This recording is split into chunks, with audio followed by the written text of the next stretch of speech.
জাতীয় ঐকমত্য কমিশনের সংলাপের দ্বিতীয় ধাপের চতুর্থ দিনের আলোচনা চলছে আজ সকাল 11:30টায় রাজধানীর ফরেন সার্ভিস একাডেমির দোয়েল হলে এ বৈঠক শুরু হয়। বিএনপি, জামায়াতের Islami, NCP, LDP, CPB, AB party, Ganosamhati Andolan সহ বিভিন্ন রাজনৈতিক দলের শীর্ষ নেতারা এতে অংশগ্রহণ নিয়েছেন।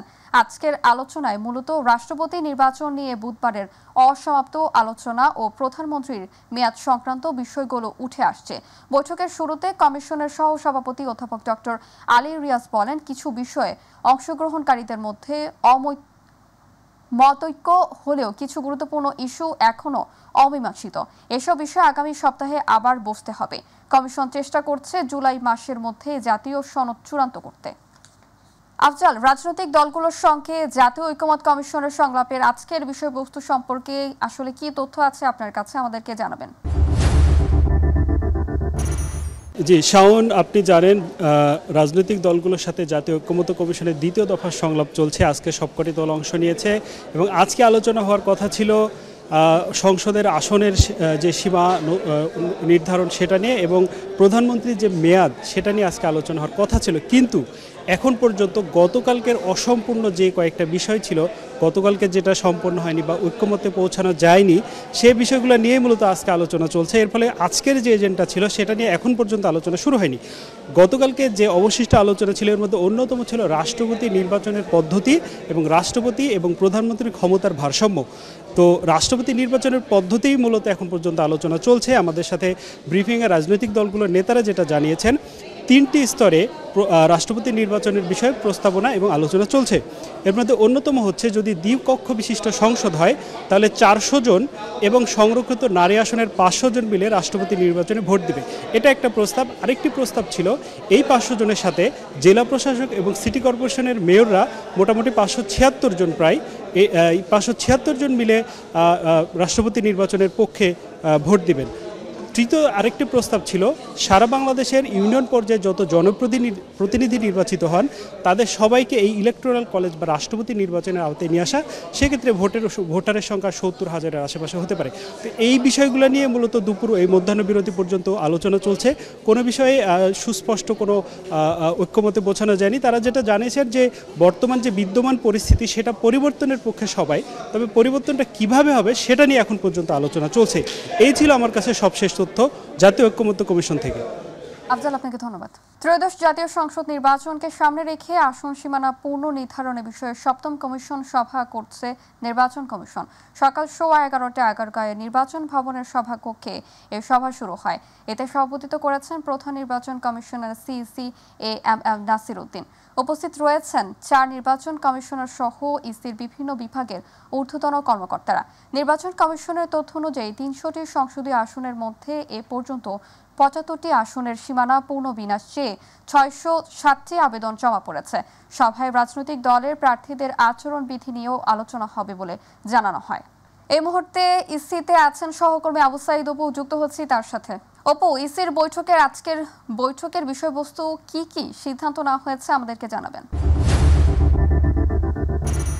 শাওন, আপনাকে ধন্যবাদ। আপনার মাধ্যমে দর্শকদেরকে জানাতে চাই যে বেলা 11টায় শুরু হওয়া যে নির্বাচন কমিশনের 7তম যে সভা, সেই সভাটি কিন্তু এখনও দীর্ঘ 3.5 ঘন্টা পেরিয়ে গেলেও এখনও আসলে চলছে এবং যে দুটি এজেন্ডা নিয়ে তারা আসলে বৈঠকে বসেছে তার মধ্যে হচ্ছে রাজনৈতিক দল এবং যারা আসলে প্রার্থী হবেন তাদের নির্বাচনী আচরণ বিধিমালা কেমন হবে এবং কিভাবে তারা নির্বাচনের সময় তারা মাঠে তাদের যে কর্মযোগ্য সেটি তারা চালাবেন সেই বিষয় নিয়ে আলোচনা হচ্ছে। পাশাপাশি একটা বিষয় আপনাকে জানিয়ে রাখি যে সীমানা নির্ধারণ বিষয়টি, যেটি প্রতিটি সংসদ নির্বাচনের আগেই কিন্তু এটা নির্বাচন কমিশন আসলে বরাবরই করে থাকে এবং সে সাংবিধানিক বাধ্যবাধকতা রয়েছে।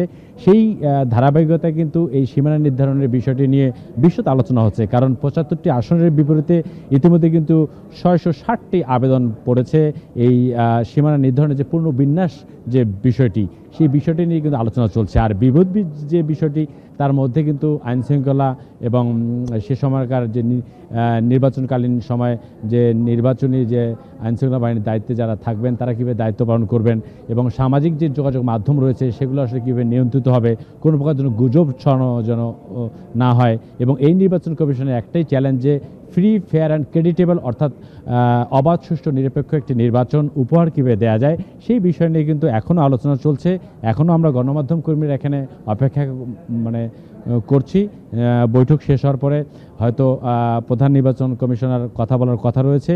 যদি কথা না বলে তাহলে নির্বাচন কমিশনার হয়তো একজন আমাদের সাথে কথা বলবেন এবং ভেতরে কী ধরনের আলোচনা হয়েছে সেই বিষয়টি আসলে আরও পূর্ণাঙ্গ রূপে আমরা দর্শকদের উদ্দেশ্যে হয়তো পরবর্তী সংবাদে যুক্ত হয়ে জানাতে পারবো। তবে একটি বিষয় তারা মাথায় রেখেই এগোচ্ছে, সেটি হচ্ছে অতীতের মতো আর কোনো প্রশাসনের নির্বাচন এই বাংলা মাটিতে তারা হতে যেমন দেবে না, সেটি যেমন তাদের চ্যালেঞ্জ, এবং তারা এই সুযোগটি কাজে লাগিয়ে এমন একটি নির্বাচন জাতিকে উপহার দিতে চায় যে নির্বাচনটি বিশ্ব দরবারে একদম ইতিহাস হয়ে থাকে এবং মাইলফলক হয়ে থাকে। তো শাহন, নির্বাচন কমিশন সচিবালয় থেকে এটাই ছিল এখনকার মতো আমার কাছে সর্বশেষ।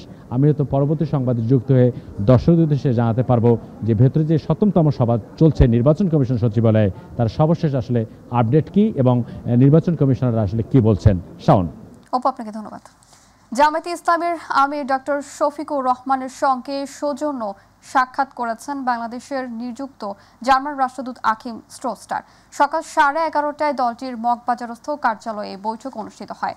বৈঠক শেষে জামায়াতের কেন্দ্রীয় নির্বাহী পরিষদের সদস্য মতিউর রহমান আকন্দ জানান, বাংলাদেশ ও জার্মানির মধ্যে অর্থনৈতিক সম্পর্ক আরও বাড়াতে আলোচনা হয়েছে। পরে রাষ্ট্রদূত জানান, বাংলাদেশে সুষ্ঠু নিরপেক্ষ এবং অংশগ্রহণমূলক নির্বাচন চায় জার্মানি। গণতন্ত্রকে সুসংহত করতে হলে ছাড় দেওয়ার মানসিকতা থাকতে হবে বলেও জানান রাষ্ট্রদূত। We have always uttered the hope that elections also in Bangladesh will be free, fair and participatory. Bangladesh এবং জার্মানির মধ্যে বিদ্যমান অর্থনৈতিক সমস্যা, অর্থনৈতিক যে কার্যক্রম সে সম্পর্কে আমিরে জামাত এবং হিজ এক্সিলেন্সি এখানে তারা উভয়ই একমত হন। বিএনপির স্থায়ী কমিটির সদস্য ডক্টর মঈন খান বলেছেন, বিগত সরকার 15 বছর ইচ্ছাকৃতভাবে শিক্ষা ব্যবস্থাকে ধ্বংস করেছে, অথচ মাত্র 3.5 বছরে জিয়াউর রহমান দেশের প্রতিটি ক্ষেত্রে উন্নয়ন করেছিলেন। ঢাকা বিশ্ববিদ্যালয়ের সিনেট ভবনে সাবেক রাষ্ট্রপতি জিয়াউর রহমানের 44তম শাহাদাত বার্ষিকী উপলক্ষে আয়োজিত সেমিনারে তিনি কথা বলেন। অনুষ্ঠানে বিএনপির সিনিয়র যুগ্ম মহাসচিব রুহুল কবির রিজভী বলেন, বহুদলীয় গণতন্ত্র প্রতিষ্ঠা করে জিয়াউর রহমান বাংলাদেশে নজির সৃষ্টি করেছিলেন। যে সত্যটি শহীদ প্রেসিডেন্ট জিয়াউর রহমান অনুধাবন করেছিলেন, উপলব্ধি করেছিলেন, এখানে আছে বলতে। তিনি আমাদের যে প্রবেশিকা পরীক্ষায় সেখানে ছাত্রদের প্রবেশিকা পরীক্ষায় উত্তীর্ণের জন্য একটি কন্ডিশন দিয়েছিলেন যে অন্তত একটি ছাত্র হলেও তাকে নিরক্ষর মুক্ত করতে হবে, তা নাহলে কেউ প্রবেশিকা পরীক্ষায় পাশ করবে। বিচারের স্বচ্ছতার স্বার্থে সাবেক প্রধানমন্ত্রী শেখ হাসিনার আদালত অবমাননার মামলায় একজন অ্যামিকাস কিউরি নিয়োগ দিয়েছেন আন্তর্জাতিক অপরাধ ট্রাইব্যুনাল। নিয়োগ পাওয়া অ্যামিকাস কিউরি হলে সুপ্রিম কোর্টের সিনিয়র আইনজীবী AY মশিউজ্জামান।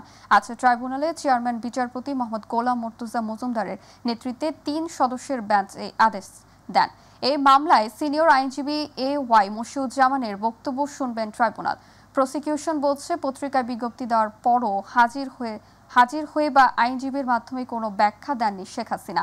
এখন আইন অনুযায়ী এই দুজনের সাজা দিতে পারবে ট্রাইব্যুনাল। ট্রাইব্যুনালে আইনের 11(4) ধারায় একটি আদালত অবমাননার প্রসিডিংস ইস্যু করার জন্য আবেদন প্রেরণ করেন। তারই প্রেক্ষিতে ট্রাইব্যুনাল তাদের বিরুদ্ধে পার্সোনাল অ্যাপিয়ারেন্স অর্থাৎ তাদের সশরীরে উপস্থিত হয়ে জবাব দেওয়ার জন্য আদেশ প্রদান করেন। কিন্তু এই দুজন অ্যাকিউজডের কেউই ট্রাইব্যুনালে এসে উপস্থিত হয়ে তাদের পক্ষে কোনো জবাব দেননি।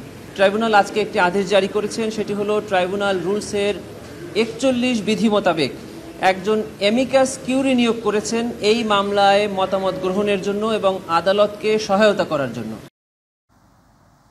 1850টি গুমের অভিযোগের মধ্যে 253টি অকাট্য প্রমাণ পেয়েছে গুম সংক্রান্ত তদন্ত কমিশন। বাকি অভিযোগগুলোর তদন্ত চলছে বলে জানিয়েছে কমিশনের সভাপতি বিচারপতি মইনুল ইসলাম চৌধুরী।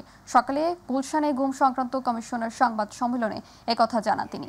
বিচারপতি মইনুল ইসলাম চৌধুরী বলেন, জঙ্গি বিরোধী অভিযানের নামে 2.5 শতাধিক গুম হয়েছে। তিনি আরও বলেন, বাংলাদেশিদের গুমের সাথে অনেকে ভারতীয় জড়িত। তবে বর্তমান সরকারের ভেতরে যারা গুমের সাথে জড়িত তাদেরকে শাস্তির আওতায় আনা হবে।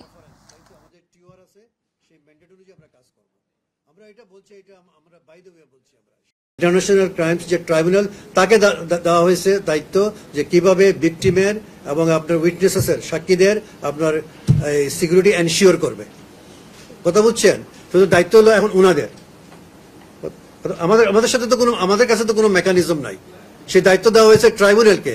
নাও it is the duty of the tribunal to ensure the safety and security of the victims and the members of the affected families.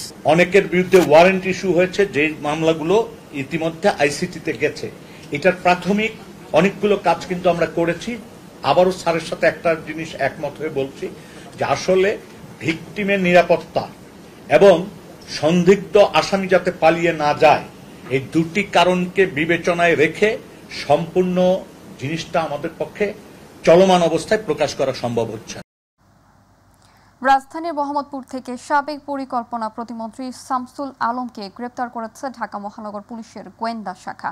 ডিএমপির যুগ্ম কমিশনার নাসিরুল ইসলাম গণমাধ্যমকে এ তথ্য নিশ্চিত করেছেন। শামসুল আলমকে বুধবার রাতে মোহাম্মদপুর থেকে গ্রেপ্তার করা হয়। তাকে মিন্টো রোডের ডিবি কার্যালয়ে রাখা হয়েছে। সাবেক প্রতিমন্ত্রীর বিরুদ্ধে মামলা রয়েছে।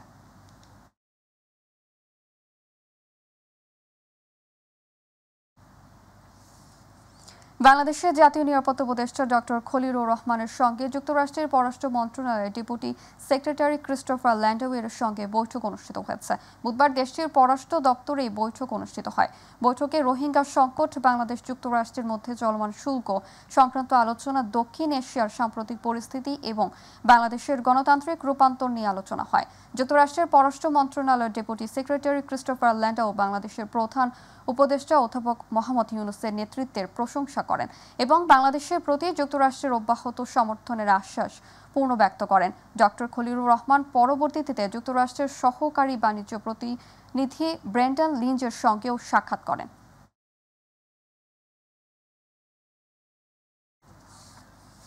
সাহসিকতার সাথে জীবন বাজি রেখে মাদক নির্মূলে পুলিশের কাজ করছে বলে জানিয়েছেন স্বরাষ্ট্র উপদেষ্টা জাহাঙ্গীর আলম চৌধুরী। দুপুরে ঢাকা মেডিকেল কলেজ হাসপাতালে জরুরি বিভাগে রাজধানীর পল্টনে গুলিবিদ্ধ 2 পুলিশ সদস্যদের স্বাস্থ্যের খোঁজ নেওয়ার পরে তিনি একথা জানান। স্বরাষ্ট্র উপদেষ্টা বলেন, আহত হয়েও মাদক কারবারির 4 জনের মধ্যে 3 জনকে গ্রেপ্তার করেছে পুলিশ। মাদক কারবারিদের ব্যবহৃত একটি প্রাইভেট কার, অস্ত্র ও মাদক উদ্ধার করা হয়েছে।